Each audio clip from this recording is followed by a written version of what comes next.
but that always we're increasing them and pushing them upward and forward. And so someone said it last week at church, honey, a good man, there's a powerful woman. Amen.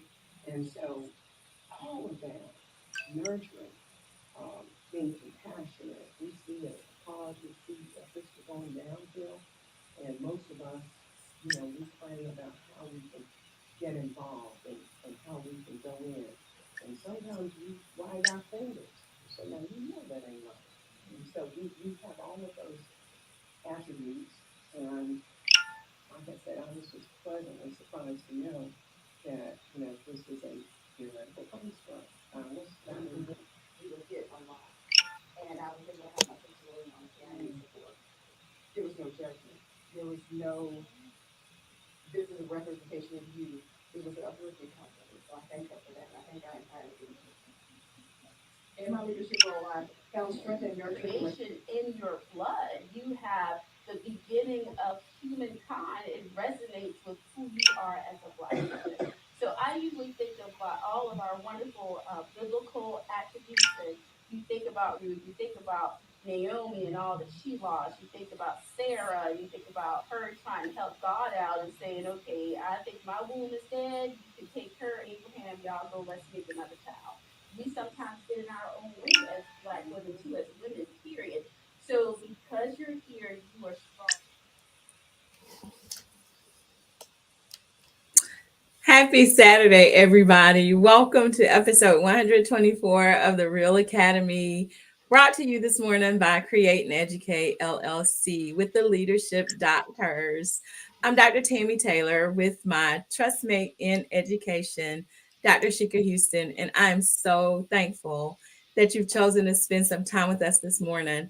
What you saw were some clips from a tremendous event that we had on last Saturday. And when I say phenomenal, it was absolutely phenomenal. We were able to spend time with about 40 something incredible women from across industries, from different generations. And it was absolutely one of the most powerful experiences of my life. So I'm very, very thankful for the opportunity to have had a chance to be a part of such an amazing, amazing event. Also, we want to say right now to everyone who is listening, but especially to him, our big brother in the work, Principal Sean Hurt, came to our rescue. We appreciate you so much. We were trying to lock into internet and couldn't get Wi-Fi. The hotspot at first wouldn't work. We were just in a hot mess, and we were nervous because we're trying to get ready for this event, and we want to, of course, honor our obligation to the Fantastic Four, because that is what takes priority on Saturday mornings. So thank you so much, Principal Hurt, for coming to our rescue and for doing such a fantastic job of helping us to get that message out. Because what we want, again, is to further the work and to be the leadership doctors who are able to build our sisters. So again, thank you. And thank you to everybody. Good morning, Sheka. Good morning, Tammy. And I ditto everything that Tammy said. Principal Hurt was on fire. We were just filled with pride when we went back and watched it. We could not have gotten anyone else to do such a fantastic job. So we appreciate him, and we appreciate you all for sticking with us. We did not want that time to be you all to be left hanging. So with that being said, thank you all for joining us. Real Purposeful, Miss Dot McKeever Jeter, Principal Sean Hurt, Stacy L. Joy, Jasmine Harris, September Day Vance Daniels, Kenya Williams, Principal Sherrod Laws, Dr. Melanie Gallman, who was with us last Saturday, the greatest of all times, all of our mentor and the person that we look up to, Principal Kafele, Thank you for your support and leadership. Miss Stevens, thank you for joining us. Melissa Jones Chunu, Leslie Lyles, who shouted us out this morning to get everybody on. We appreciate you. Thank you all so much for joining us. Arcella Austri, we appreciate each and every one of you, and definitely one of our other fantastic 4 members, Principal Josh Tovar out of Texas. So we appreciate each one of you. And Tammy, if you could finish those comments, I will jump back over to pick up where we left off. So as you all are joining us, Tammy has already talked about some of the work that we are continuing with the Build My Sister event. We also, this past week, were with a phenomenal school district that we are working with. We have just started working with 2 phenomenal leaders and leadership teams in our Leadership Institute Academy. So we are excited about that. We were able to spend 2 days down in their school district. So we are excited about working with those great leaders. They have a phenomenal superintendent, and we are just going to be excited to bring you everything that's great that's going to come out of the work from working with those phenomenal leaders. So if this is your first time joining Tammy and I, we would like for you to have a little bit of background of who we are. Like she stated, we are your Leadership DoctHers, HERS. We have about 48 years of experience between the 2 of us at multiple different levels, to include the building level leadership experiences, district level leadership experiences. And we are most proud of the fact that we were able to, with our dynamic staff members, increase our school report card grades 2 and 3 grade levels in 1 year. And we also were able to exit the school improvement process. So now, what we have learned from that process, we are taking it to other districts, to other leaders, to support them, and also making sure that we are building some gaps where we see, especially with women in leadership, is a big focus for us in the Build My Sister initiative. So this brings us to our topic for today. We are finishing up where Principal Hurt left off, and we are excited. That I was nervous about how this would go, but we are streaming now to Instagram. It's a new feature in StreamYard, so we're excited to see that we'll have some new engagement from that platform as well. But I'm going to share my screen so you all have a good background as to why the work that we're doing with the Build My Sister initiative is important. And Principal Hurt touched on a lot of that for us last week. Again, shout out to him and great job. Let me put this in full screen mode so that you all can see it well. So he talked about that problem last week with 88% of Black women being the heads of households in South Carolina. And we also have a D in the area of earnings and advancement for women. But what we really want to be able to touch through our initiatives with the leadership and building Black women in leadership and building people's leadership capacity is touching the Black child by touching the Black family. So this is some of our local data, and this definitely is something that can be seen, is public information. So, it's not anything that we're sharing that we're not supposed to. But in Chester, our 8th grade proficiency rates, 34% of our Black students are proficient in English compared to 58% of our white students. 9% are proficient in math, and 29% of their counterparts are proficient in math. Then we look at South Carolina, still 8th grade proficiency rates. 36% of our Black students are proficient in ELA, while 60% of their counterparts are. 14 in math, to 55. And then when you look at the nation's report card, it really is even worse than what I just presented. So it's 16% proficient in ELA for our Black students, and then 31% for their white counterparts, 8% proficient in math, and 26% proficient in ELA, and the other one was math. So when we have rates that are this low, and from our experiences as leaders, a lot of what Tammy and I would see coming into our offices, and a lot of you will be able to comment as well. A lot of people who came into our offices for discipline purposes sometimes, a lot of times, look like us. We knew that suspending students was not the answer. Sometimes it was that we had to build capacity with teachers on, being able to relate to students in a more culturally relevant way. Sometimes they had to have help with classroom management, like Principal Hurt just talked about, and level set everyone on. But sometimes, and this is what the part of the work that we're dealing with right now, sometimes it just stemmed from some of their family dynamics. And I'll give you an example of a young lady who I had to intervene and advocate for her with her teacher to be able to redo something that she didn't get to do. So in doing that, I wanted to ask her, maybe why you didn't get this assignment and what happened?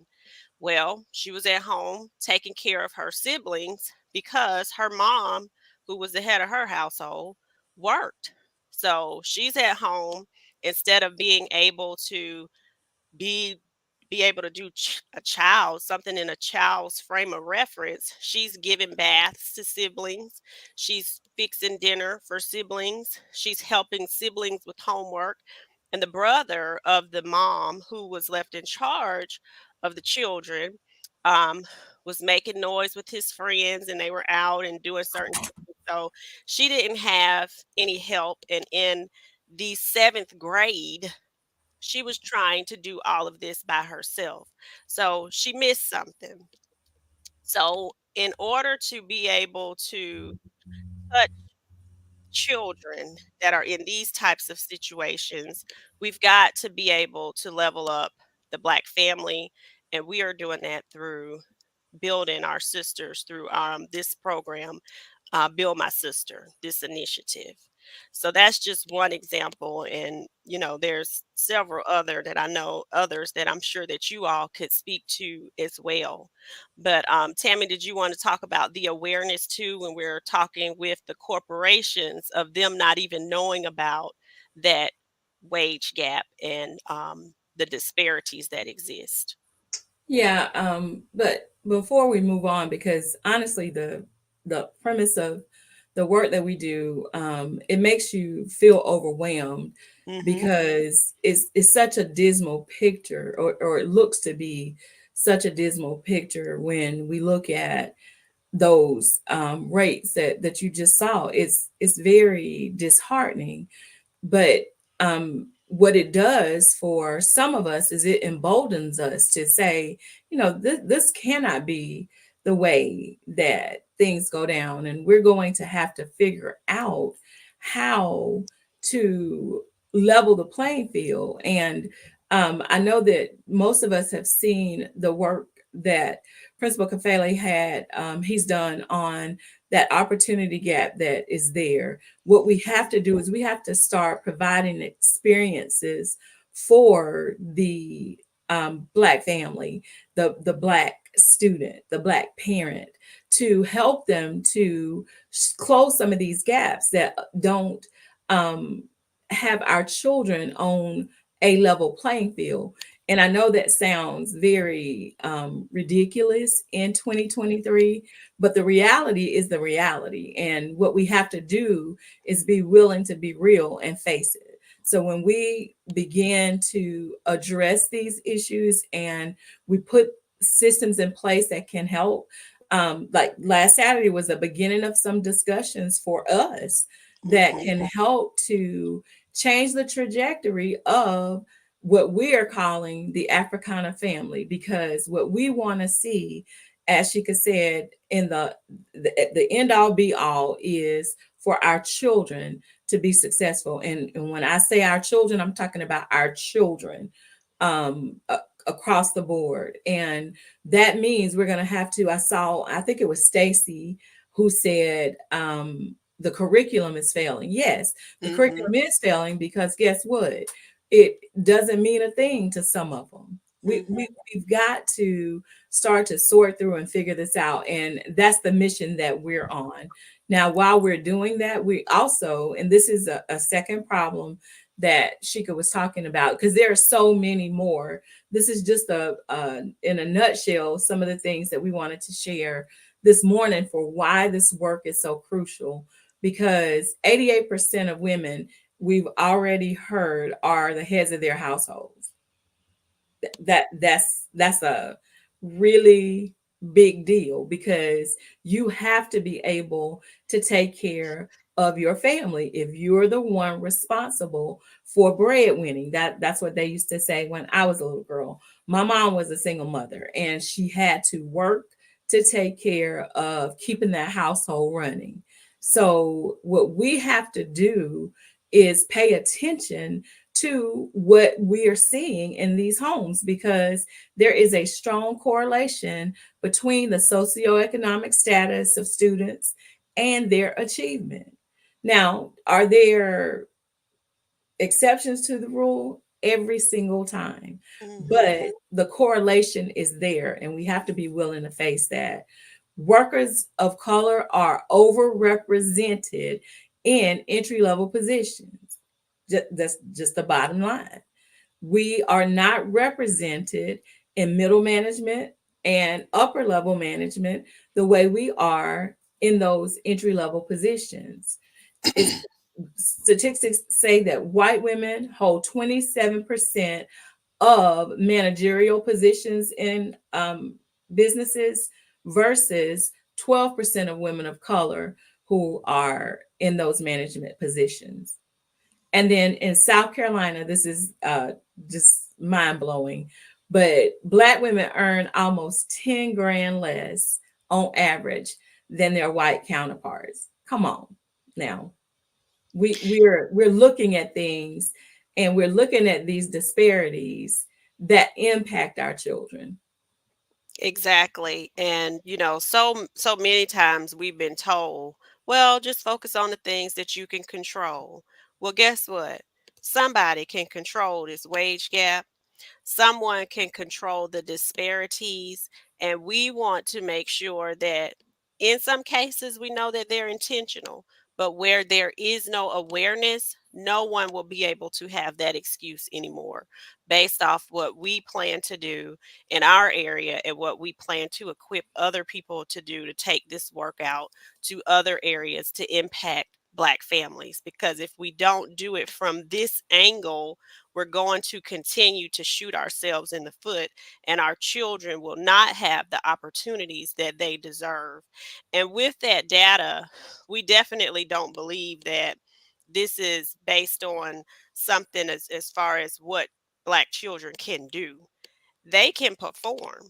We have seen that we would not have been able to raise our report card grade levels, 2 and 3 grade levels, if our students couldn't perform. A lot of times, what we see in these disparities is that they're not even showing us what they can do because they haven't checked into the test, because they are not even checked into school, because you have not shown them a reason to check in at all. They see And they've not themselves in checked into nothing. you. They've not Exactly. checked into the people who are giving a test. That's where we see such a huge disparity. It Mhm. isn't the lack of ability, as Sheikah Right. said, it's the lack of connectivity. And Exactly. one of the things that has to happen, and that was a large part of our work last Saturday. The framework that we're talking about is interconnectivity and Mhm. making sure that there is a focus on this family, because when we strengthen the family, all units benefit. Definitely. And the one positive piece of feedback that we got too from this past Saturday with our participants with Africana womanism, we're focusing on Black women, but it is in concert with Black men. Just like we had Principal Hurt filling in for us last Saturday, and he talked about this work from his angle. We're planning to partner with Principal Hurt. We're going to build our brothers too, because building our sisters and not building our brothers is not going to help the Black family. We've got to do this together. So it's definitely in concert with Black men, and those will be some initiatives that will be forthcoming as well as we continue to do this. And we probably have time for one more thing before we end for today and head over to Principal Kafele's page. I'll go ahead and just show what that looks like for the Africana womanism paradigm.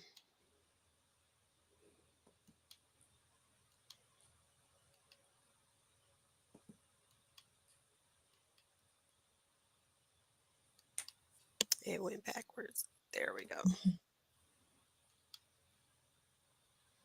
All right, so here it is. We're combining our real framework with the Africana womanist principles, and there's 18 characteristics that focuses on what needs to happen to be able to build what women leadership, Black women leadership in particular, people who are striving to have leadership positions in these organizations that we plan to make aware. But then we will also make sure that our framework to have resilient children that's culturally and social and emotionally relevant included as well. So that's how it will be all encompassing and making sure that every aspect is touched.